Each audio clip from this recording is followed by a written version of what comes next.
before going ahead, let us start with a question, a simple question. I Okay. guess you can answer it. So just assume that there are two perpendicular forces. One is 6 newtons acting in the vertical direction, horizontal direction, and one is 8 newtons, which is acting in the vertical direction. They are the perpendicular forces. So the question is find net force acting on the object,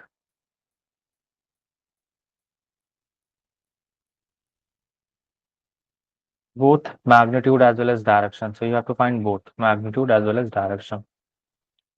So let us see how can we do this. So in the last class, we talked about that the resultant of two forces or the resultant of two vectors can be calculated by a square plus b square plus 2ab cos theta whole under root.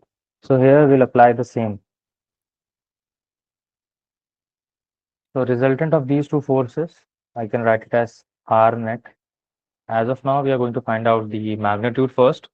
So magnitude can be calculated by simply, now let us substitute the value. So A is something we can say 6 square, B is something we can say 8 square. So it is going to be twice of 6 into 8 into cos 90. Can you tell me what is the value of cos 90? Cos 90 is 0. Yeah. So here we'll get 100, root 100. So root 100 is nothing but 10. So the net force which is going to act here, it is going to be 10 newtons. So here what we have seen is that the resultant of these two forces is going to be 10 newtons and it must be acting in some what this direction. In order to find the direction of this resultant force, we can use all the vectors here. So it is 6 newtons, it is 8 newtons, and it is resultant or net vector. So in order to find the value of this theta, as I told you in the last class also that whenever we are going to find out the directions, we'll be using either theta or directions specifically. So in order to find the direction, we'll be finding this theta. So how can we find this angle? How can we find this direction? By simply using trigonometry. So we know tan theta is nothing but perpendicular, that is 8 by 6. So it is going to be 4 by 3. So I can say tan theta is going to be theta is going to be tan inverse 4 by 3. So this is the basic method to find both magnitude as well as direction.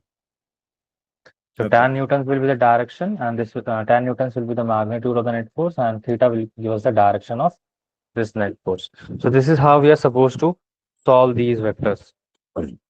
Remember this thing, when we are starting with the unit, apart from this vector, we'll be using these things as it is. Okay. Let us move ahead. So in the last class, we talked about sum of the two vectors, but in today's class, we are going to talk about the product of two vectors. So Yes. product of any two vectors can be done by two simple methods. The first, it is going to be dot product, or we can also call it scalar product. And the Okay. second we have here is vector product, or we simply call it cross product. It is also known as vector product because the result which we are going to get is always a vector, whereas in dot product, the result which we are going to get is always a scalar. So dot product is again a very simple thing. It is simply represented by A dot B. So this is how we represent it. So let us try to first of all figure it out that how can we find this A dot B.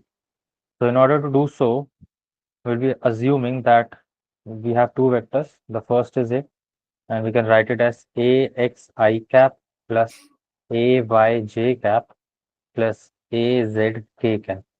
Also, the B vector is going to be BXI cap plus BYJ cap plus B Z K cap. So this is something I assume. So whenever I am going to do the dot product, I'll be simply writing this A dot B is equals to. We'll simply do the product by writing the vectors like this. So this AX, AY, AZ are nothing but the coefficients, like whatever vector we have and what magnitude it lies in this particular X, Y, and Z axis. So we simply write it this way. Now, how we are supposed to do this? Whenever we are solving dot product, we'll simply multiply AX with BX, AY with BY, AZ with BZ. So the result is going to be AX, BX plus AZ, AY, BY plus AZ, BZ. This is how we are supposed to find the vector dot product of the given vectors. Now, the one thing that you need to notice is that here we didn't consider the I dot I or J dot J or K dot K. Why? Because whenever we are doing the dot product of any two direction cosines of like similar directions like I into I dot I, it always gives us 1. Like I dot I is always equals to J dot J is always equals to K dot K, which is always equals to 1. We'll figure it out that how we got this. Wait, but what did the caps represent again? Like the I cap? Is just like a number or what? No, not any number. That's simply representing the directions. Like Oh, right, direction. talked in the last class also. X-axis, the direction of x-axis is used or it is represented by I cap, where the direction of y-axis is simply represented by j cap and direction of z-axis is represented by k cap. So I, j, k are nothing but they represent the direction cosines or you can say direction of each axis. Okay, So remember. this is something we need to remember that how Yeah. we are supposed to find the dot product. Also, here we have the relation of A dot B, that A dot B is always equals to magnitude of A, magnitude of B, and cos of theta between these two vectors. Suppose these are the two vectors, and the angle between the vectors is theta. So the magnitude of A can be simply calculated by squaring the coefficients like AX square, AY square, AZ square, whole under root. Similarly, if we want to find out the magnitude of B vector, it is going to be Bx whole square, By whole square, Bz whole square, whole under root. So this is how we are supposed to find out the vectors. So here again, you need to remember this relation. This give us the dot product and this A mod and B vector mod give us the magnitude. Let us try a problem based upon this particular relation only. Suppose we have given two vectors, A vector as 2I cap plus 3J cap minus K cap, and we have given another vector V, which is I cap plus 2J cap minus 3K cap. So how we are supposed to find the A dot B? That is the question. So the question is very simple. So as the solution, if we want to find the A dot B, so we know in order to find A dot B, we simply need to multiply the direction cosines. So 2 times 1. Remember this. If there is no number with I cap or if there is no number with K cap, so we'll be considering it as 1. So 2 times 1 plus 3 times 2 plus minus 1 times minus 3. So A dot B is going to be 2 plus 3 plus 2, which is equals to 7. So here you can see that A dot B is something which comes out to be 7. So this 7 is what? This 7 is nothing but only magnitude, or we can simply say this 7 is nothing but scalar. So that's why this dot product is also known as scalar product. That is the one thing. Similarly, the question can also ask you to find out the angle between the vector. Also find angle between the vectors. So how we are supposed to do so? We will be using this particular relation. A dot B is nothing but AB cos theta. So let us see how can we do this. So as we know that A dot B is nothing but product of magnitude of A into B into cos theta. So can I write that cos theta is nothing but A dot B divided by magnitude of A into magnitude of B. So using this relation, we can find out the angle between the vectors. So in the previous example only, we are going to find out the angle. So here we know that A vector is nothing but 2i cap plus 3j cap minus k cap, and B vector is nothing but I cap plus 2j cap minus 3k cap. We have already find the value of A dot B. Now let us try to find out the value of magnitude of A as well as magnitude of B. So how can we find out the magnitude of A? Simply squaring and under root the whole coefficients. So 2, 3 and minus 1. So 2 square plus 3 square plus minus 1 square. So here we will get magnitude of vector A is coming out to be 4 plus 9 plus 1. That is root 14. Similarly, we need to also find out the magnitude of B, because if we don't have the value of this magnitude of B, we won't be able to find out the angle. So the vector is I plus 2j minus 3k cap. So I means 1 square, 2 means 2 square, and 3k minus 3k means minus 3 square. So again, if we square and find out the values, we will be getting the same result, that is root 14. So angle between the vectors finally can be written as, or can be find out using cos theta. Cos theta is nothing but A dot B. We have already find out the value of A dot B, that is 7, and we are also find out the value of magnitude of vector A and vector B. It is going to be 7 by root 14 into root 14. It is coming out to be 7 by 2 root 14. This is what cos theta is. So here the angle between the vectors can be represented by cos inverse x cos inverse 7 by 2 root 14. So this is how we are supposed to find out the angle between the vectors.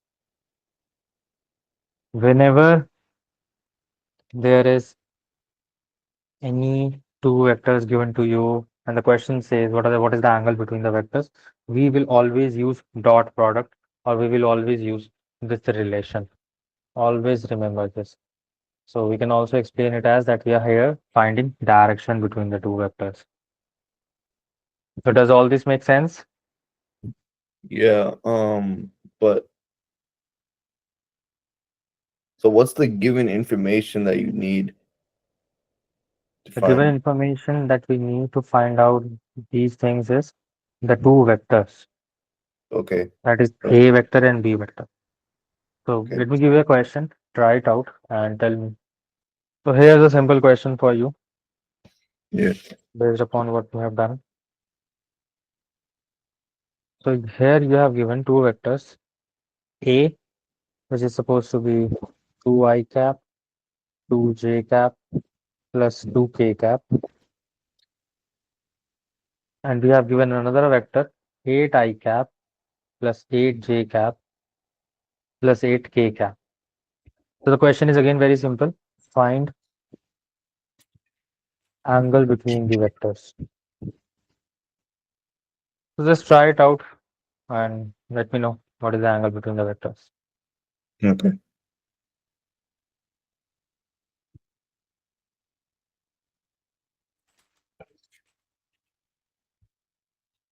Remember the basic process. Always we need to find dot product first of all, as cos theta is nothing but A dot B divided by magnitude of A into magnitude of B. So first of all, we need to find what is A dot B, then we need to find what is the magnitude of A and B, and then we can easily find out the angle between the vectors using this relation. Okay. So it's quite easy. We can do it. So just tell me what is A dot B. Is it 48? All right, correct. What is the magnitude of A? Mm,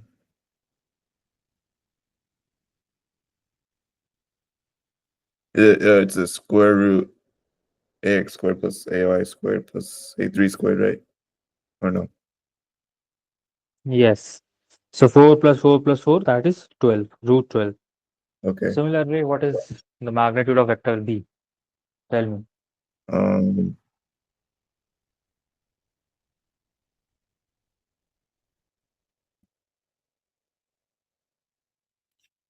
that's 64 plus 1, 64, it's 12, 13.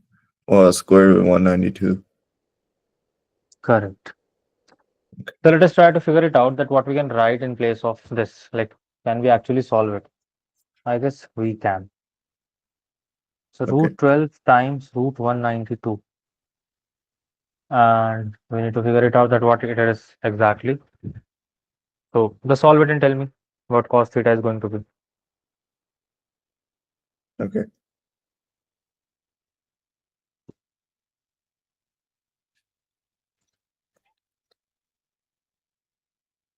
I can fully simplify it. And do the square root of the same. Okay. 1. Like the bottom is square root 2304, which simplifies to 48, and then yeah, it's 1. Also, cos. Oh, so you So we moved can it. write theta That's, is going to be cos inverse 1. yeah. So when theta, when the cos inverse 1, so can I write value of 1 is nothing but cos 0? Uh, So can I say yeah. that the theta I- between the vectors is going to be 0? Yeah, that's possible. Yeah. So that is going to be the answer. And this is how we are supposed to find out the angle between the vectors. So if you try to draw the diagram of these two vectors, so it must look like this. Like if this is vector B, and if I draw another vector A, so it must overlap vector B. So such vectors where the angle between the vectors is supposed to be 0, such vectors are called parallel vectors. Okay. So in order to make increase the difficulty of the level, examiner must ask you like what type of vectors they are. So it must be given four different names of the vectors like parallel, anti-parallel, equal, coaxial. So vectors are of different types and we'll talk about it if it is necessary. Although, so this is all about dot product, we can say. And this is how we can use to find out the angle. Always remember one thing, or you can write it in the form of note that whenever we need to find the angle between the vectors,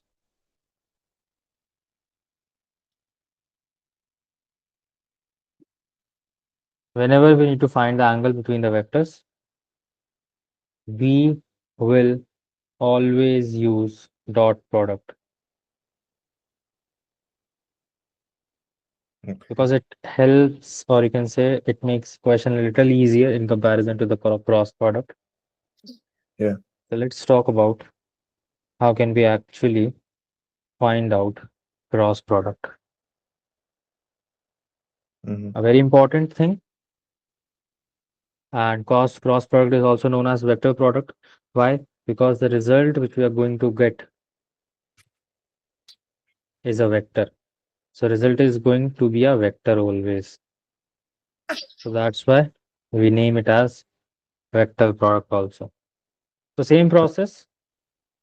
We'll assume that we have two vectors, vector A, which can be written as AXI cap, AYJ cap, plus AZ K cap. Similarly, vector B, we can assume it to be VXI cap, VYJ cap, and VZ K cap.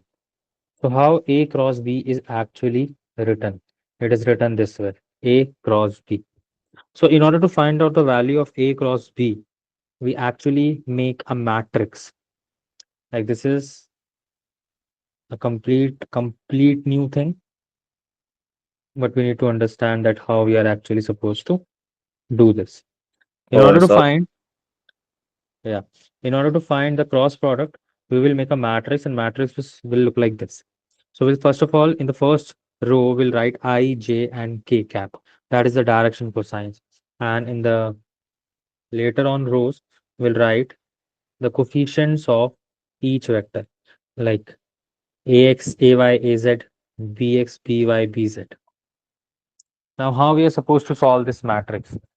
Again, remember, this whole configuration is something we call matrix. This is again a complete chapter in maths, but we don't need to look into that. We just need to understand that how we are actually going to solve the matrix. So A Okay. cross B can be solved by simply writing I cap and making small matrices or dissolving these matrices. How can we do so? So whenever we are writing I cap, we'll neglect these two rows and columns.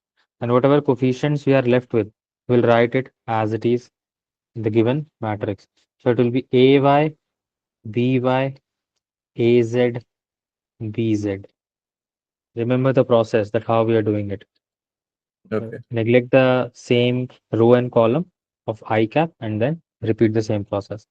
Similarly, when we are writing it for J cap, same process will be repeated. We'll neglect these two rows and columns, and remaining we'll write AX, BX, AZ, BZ. Hmm. And this will be repeated for the third set also, like plus K cap. So what are the numbers? What we are going to write it? Tell me. Um, K cap will be AX, BX, AY, BY. Correct. So we'll neglect the same row and same column and write it as it is. So here we'll get AX, BX, AY, BY. Now, how to solve these things? We'll simply cross multiply it. That's it. That's how simple it is. So Oh, AY into BZ, AY into BZ. In between, we'll write negative sign.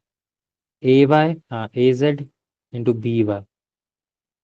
Next, minus J cap. Only J is supposed to be negative. Otherwise, I and K is supposed to be always positive. B AX BZ minus AZ BX plus K cap, and it is going to be AX BY minus AY BX. Always remember the process. We'll first write this and then this. We'll first write this, then this. First this, then this. This is how we are supposed to solve this, or how we are supposed to multiply them. Never write AZBY first and AYBZ in the later on, because it won't give us the correct answer. It will make it wrong. okay. So in order to understand it to a better extent, let us do a problem, and it will make us understand it much. So I'll give you a very simple problem here, and let us try to figure it out that how can we solve this. Suppose we have two vectors A. Again, I'm taking the same example,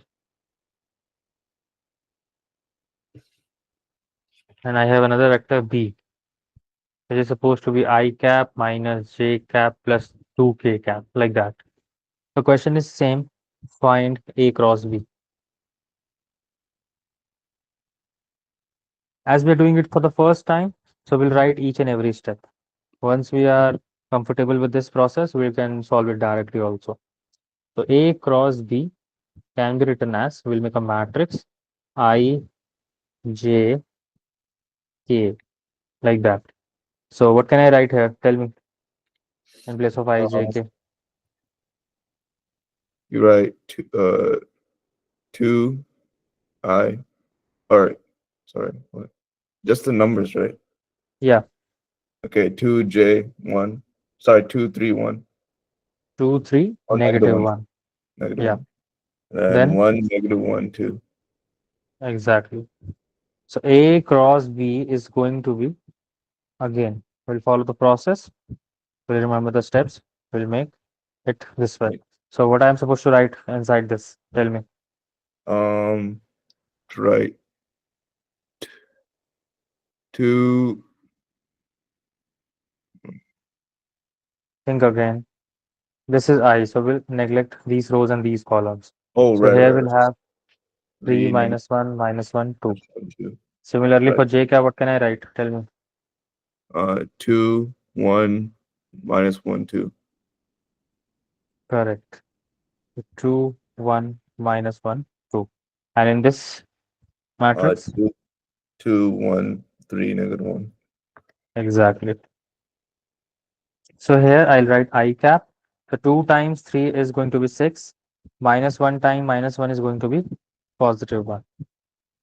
Okay. And in between, we'll write negative sign. So 2 times 2 is 4. Negative 1 times negative 1 is going to be negative 1. As we are doing it for the first time, we'll always make sure that we write each and every step. Right. Otherwise, we'll make some mistakes. So 5 I cap, it is going to be 5 J cap, and it is going to be negative 5 K cap. So this is what my A dot A cross B vector looks like. So here you can easily see that A cross B will give us a vector. That's why this product is also known as vector product. So J is always Negative. okay. Yeah. Okay. You can write it in note also. J cap is always negative in cross product or Okay. vector product. This is the most important thing about cross product. Although we'll talk about that how we're supposed to do so. So as you can see that this is nothing but a vector. Yeah. So this vector must have some direction. I can say that. Yeah. So how can we find the direction of this particular vector? So the direction of this particular vector is given by rules. Some rules are there. So direction of this vector is find out by right hand thumb rule. You'll be definitely using that some other day. Mhm. So how we are supposed to use this rule? Let us figure it out. Suppose I am having a plane and that planes look like that. And I have two vectors. First is A, another is B, like that. And the angle between the vector is theta, I assume, as usual. So now the thing is, what is the direction of A cross B? That is what we need to find. So how we are supposed to do this? We will curl the fingers of our right hand. Again, remember this, right hand only. We will curl the fingers of our right hand from A to B because we are finding A cross B. So how we are supposed to write the law, or you can say the rule? Mm. Curl the fingers of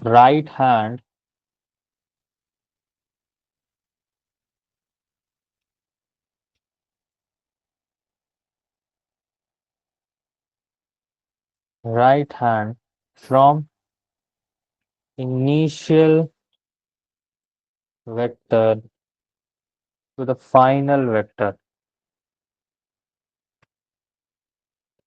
in whichever direction thumb will point out. In whichever direction thumb will point out, it is going to be the direction of cross product. It is going to be the direction of cross product. So in this particular example, let us try to figure it out.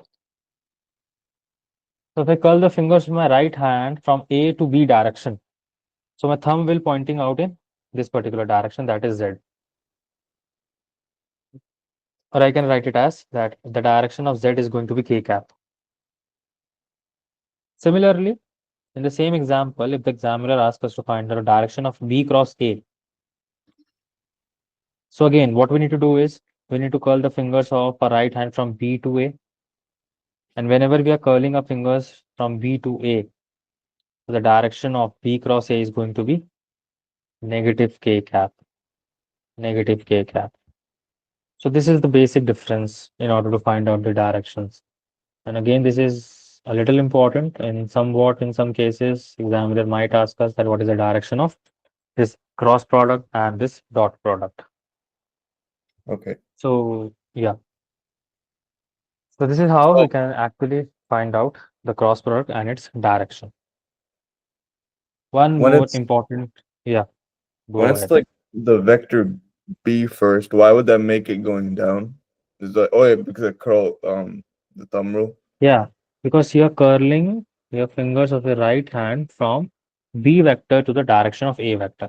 So we'll Yeah, and automatically observe that the thumb is going to point out in the direction of the plane, like into the plane, you can say. So we can okay, also got write it as it is going to be into the plane,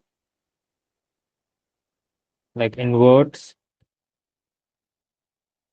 whereas in the above case, it is going to be out of the plane. We got can it. say outwards. Okay. Yeah, so this is my plane, and we are referring the direction with respect to this particular plane only. So that is how we are supposed to do so. One more thing here we have is like what A cross B is also. So A cross B is also written as magnitude of A into magnitude of B times sine of angle between the vectors. So here this A cross B is again going to be the magnitude of A cross B. So this is the, you can say, the formula for cross product. Again, we'll be using this particular formula only when we need to specifically answer it. Otherwise, if the question says what is the angle between the vectors, we'll always use dot product or the cos theta thing.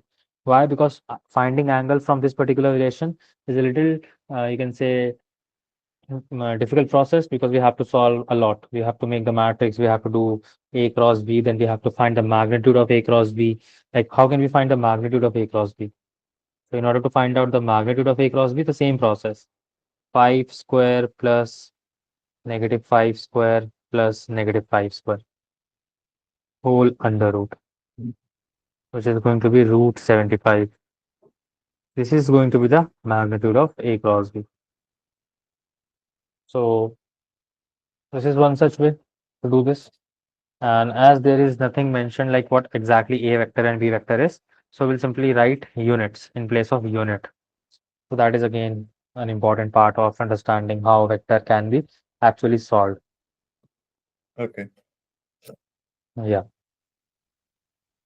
So we have done all this difference between vectors and scalars, or we have done all this different operations in order to solve vectors. Because in the next unit, or basically in this unit, we are going to talk about so many things. Like first, we need to talk about what is the difference between scalars and vectors, which we have already done. Next, we have to talk about difference between distance and displacement.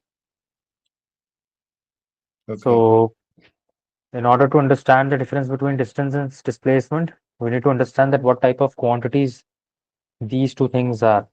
So distance is somewhat scalar and displacement is somewhat vector. So whatever operations we have learned for scalars, or you can say whatever operations we have learned for vectors, we'll be applying the same for distance as well as for displacement. Let us differentiate these two things first, and then we'll talk about that how can we find the distance and displacement. So distance is actually the actual path length. So distance is nothing but Right. it is the actual path length covered by the particle. Whereas displacement is something which we can define as like it is the smallest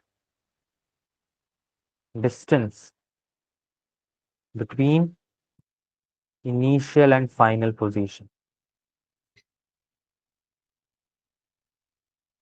Both of them are measured in meters always, again, because we are here measuring distance in both the cases. But the difference is the distance is actual path length or the displacement is the shortest path length between initial and final position. So we can also write it as it is the shortest path length between initial and final position. So let us try to understand it through an example, like what it is exactly. So just suppose that the particle was initially at point A and it wants to reach at point B. So the particle, or you can say the person who is at point A, is a little notorious and you don't want to go to the point B directly. They roam around here and there and finally reaches point B. So this yellow line is something which is actually representing the distance. Like this is the actual path on which the particle has moved. So this is going to be the distance. It can be anything. Whereas if we talk about the displacement is going to be the shortest path length. So you can say these dotted lines are actually representing displacement. Oh, okay. Yes. So in all the cases, sometimes distance and displacement are going to be equal. Sometimes distance and displacement are not equal. But one thing is for sure, distance is either greater than or equals to displacement. Mm. This is the most important part about distance and displacement. Distance either greater than or equals to displacement. So for once in a while that can be asked in the exam also. What is the ratio of distance and displacement? So ratio of distance and displacement is always going to be greater than equals to 1. So that is something which is there in the exam. It might be asked like what is the ratio of distance and displacement, and it's always greater than or equals to 1. That is what we need to understand about it. Okay. Unit for both of them, like distance and displacement, is same, that is meters, and this is something we define as SI unit. So we'll always use meters for distance and displacement. So before going ahead into the next topic, let us do a little problem, small problem, and this will help us to understand more about distance and displacement. I'll be Okay. starting with a very simple problem, you can say. So you have to answer. Mm. Suppose a particle starts from point A, it reaches point B, covering 500 meters, then it went to point C, covering more 100 meters, and then the particle moves back and comes to point D, covering 250 meters. So the question is find distance and displacement. So what can you talk about? What can you say about distance and displacement here? Well, the distance, you can just add up all the meters you went, which would be 850. Correct. But the displacement is the points he stopped at, like from 500 to 100. Um, so, and then from 100 to, wait, 100 to,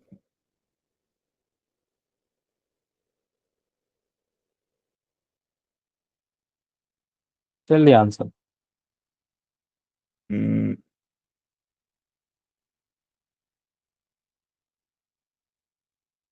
Is it DC?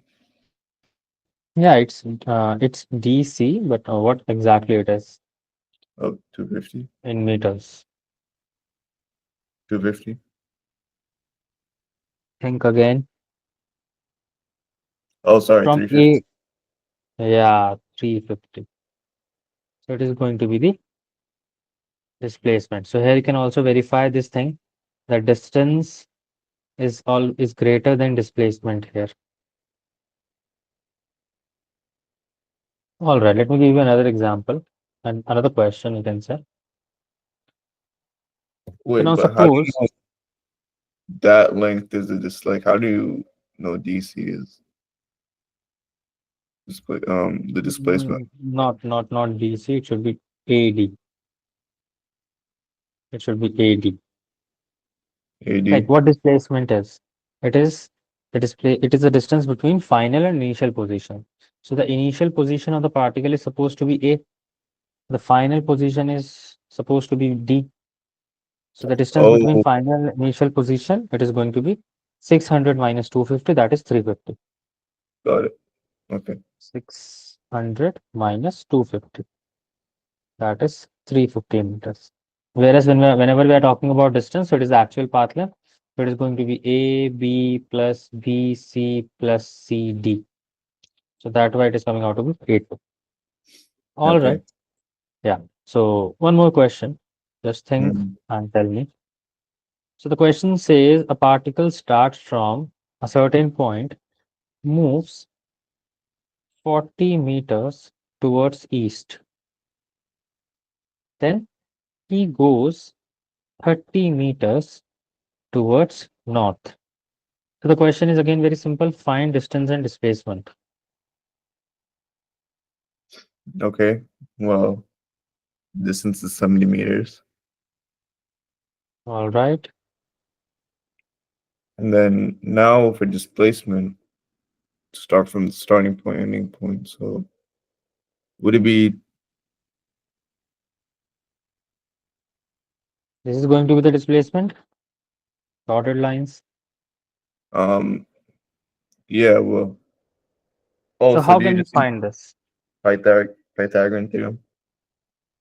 Like how can we find this? But that like 40 squared plus 30 squared equals x squared. Yes. So is it something that you have already done? That's why you know it, or it is something that you just guessed it right now? No, no, it's Pythagorean theorem, right? Yeah. It is Yeah. coming out to be 15 meters. So this is how you're supposed to find out the distance and displacement. So the last question on this topic. If you can solve this one, you are good to go. Okay. Think wisely. So suppose this is a circular track and the radius of the circular track is supposed to be r. The particle was initially at point A and it went to point B, then it went to point C, then it went to point D. So the question is, what is the distance and displacement of the particle? Find distance and displacement from first A to B, second A to C, third A to D, and fourth coming back to A to A. The particle is moving along the circumference of this circle, or you can say along the circumference of the circular path. So just think and try telling me what distance and displacement is going to be in this particular question. Let's start with the first part, A to B. So can you try telling me what is distance is going to be in this particular problem from A to B? Um,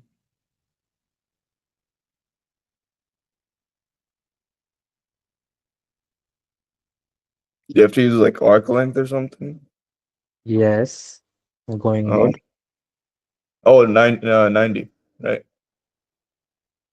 Or no? 90 is the angle. Think again. What distance is exactly going to be in this case? It is going to be the arc length, this arc length between A and B. So this arc length, how can we find this arc length? Okay, just tell me one thing. If the particle is completing the whole circle or moving along the whole circle, so what distance is actually going to cover in one rotation or one, you can say revolution? About 360. 360 degrees should be the angle. I'm talking about what should be the arc length when it is moving from point A to point A back. Oh, like A to A. Yeah, for A to A. Try telling the circumference because particle is moving along the circumference of the circular path. So what is the circumference of the circular path? Oh, you have to use 2 pi r. Yeah. So for But you A don't to have that. A, the circumference is going to be 2 pi r. So for distance, if I'm talking about A to A, so it is going to be 2 pi r by 4 because it is 1 by 4th of the 2 pi r. The Oh, distance yeah. is going to be pi r by 2. All right. Now try and think at how can we find the displacement? What is displacement? We already know. Displacement is the shortest path. Okay, So so think and tell me what this displacement is going to be. there's two radiuses that we Yeah. have. So r squared plus r squared equals, can we find that? I guess x squared, but we don't know what that x is. So we can simply answer in terms of r only. So it is going to be root 2 times r. Oh, okay. So this is how we're supposed to find the distance and displacement between A and B. All right. Now let's talk about the second part. You can answer it now. Okay. For the second part, what is the displacement? First of all, tell me this. Mm, it's also root 2r. Correct. Nice. What is distance? Mm, it's also, wait, no. Yeah, it has to be pi r2. Pi r2. Pi r by 2, Think right? again. Mhm. Distance is going to be what? Distance is going to be half of the circumference. So 2 pi r by 2. That is Oh, it's A pi to r C. only. Sorry. Yeah, I A thought it to was C. B to C. Right. Yeah, pi r. All right. So third part, I guess now you can make it correct. Try telling the distance first. Distance is square root 2r. From A to D, what is going to be the distance? Oh. mhm.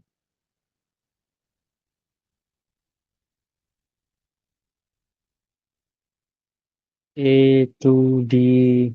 What is A to D distance? What circumference it is?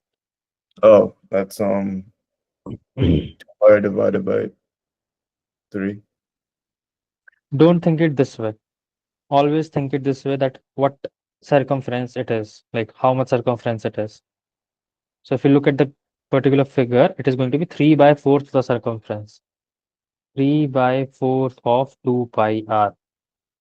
This is how you're supposed to think about it. So it is going to be 3 by 2 pi r. Okay. So circumference is going to be 2 pi r.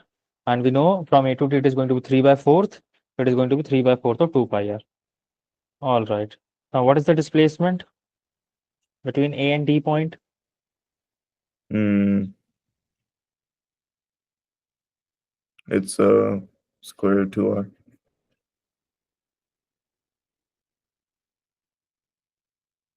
Root 2 r. Yeah, root 2r. Last part from A to A. What is going to be the distance 2 pi r and displacement? root 2r. Oh, no, no, wait, no. It's 0. Yeah, it is going to be 0. So now you Yeah. got what distance and displacement is, and now how you can, yeah, how you're supposed to calculate. All right then. Let's do one more thing today. So here we have to also understand what is going to be the difference between speed and velocity. Okay. So whenever we are talking about speed, we need to first understand it that this is a scalar quantity and velocity is nothing but a vector quantity. So whenever we are writing speed, we can actually write distance or we can actually write the magnitude of the speed. But whenever we are talking about the velocity, we also need to mention the direction here, like in which direction it is moving. So it is something which is defined by the velocity. Let us first differentiate it. So speed is something which can be defined as it is the total path length covered per unit time. Like if I'm talking about speed, so total path length is nothing but distance. So distance upon time is something which will give us speed. We already know this thing. So unit of speed is going to be meters per second. I'm talking about SI unit. Similarly, we have another units also. We have different units like miles per hour. We also have kilometers per hour. We also have foot per second. So depending upon the questions, we might use different units for speed. The most important part here is no direction. You can simply say that the speed is something which doesn't have any direction. Velocity is a little different. So in order to define the velocity, we'll simply say it is the net displacement per unit time.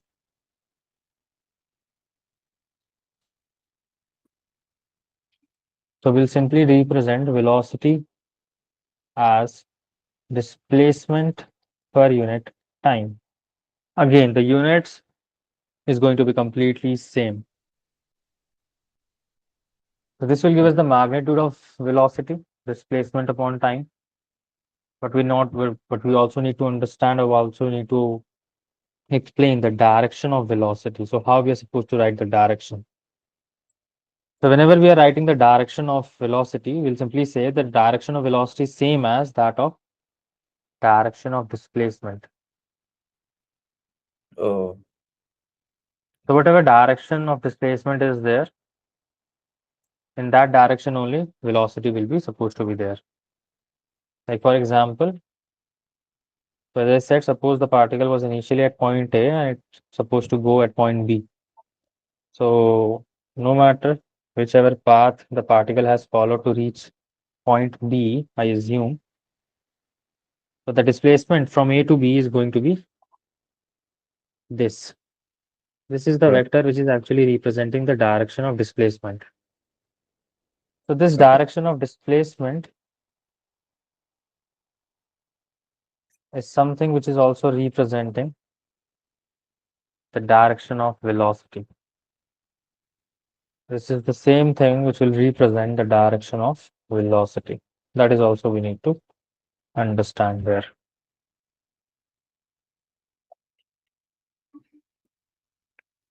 So let us do a simple problem based on these two things. And I'll give you one problem in homework also.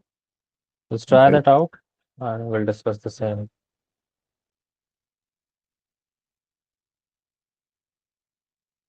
So suppose the question says a body travels 900 meters towards south and then it takes U-turn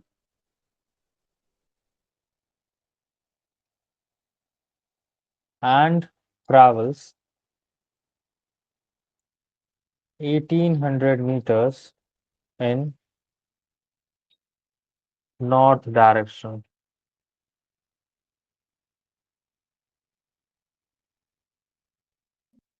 In, I would say, 10 minutes. So the question is find speed and velocity.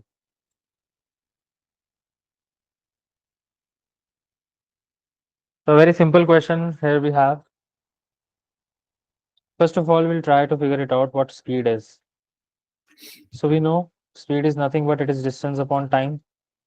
Yeah. So here, what is the distance that particle has covered? Uh, 2,700, In how much time? 10 minutes. So But we need you to cover say this time in seconds. seconds. Okay. So So what it's going to be? 600, 600. So once we'll solve this, we'll get it is going to be 9 by 2, 90 by 2, that is 45.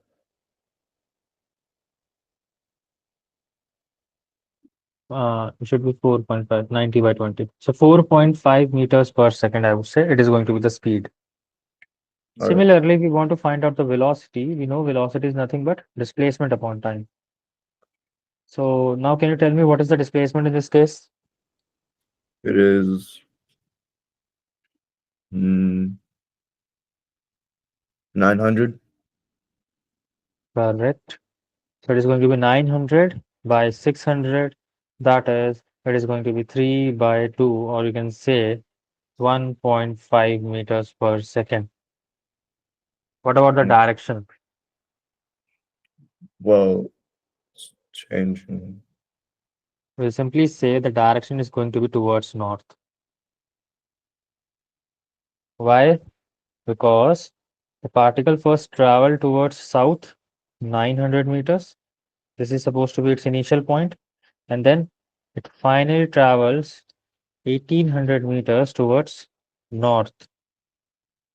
So the final displacement vector, if I draw here, it is going to be towards north. Okay. You always That's consider the why the finals. direction of velocity is also going to be towards north. Got it. So this is how you are supposed to solve such problems. Let me give you one problem in homework as well. You can try it out and tell me if and try it out and tell me what is supposed to be the answer in the next class. So the Okay. question says a body moving along horizontal x-axis with speed 30 kilometers per hour. It travels 4 by 3 hours. Find distance traveled in meters.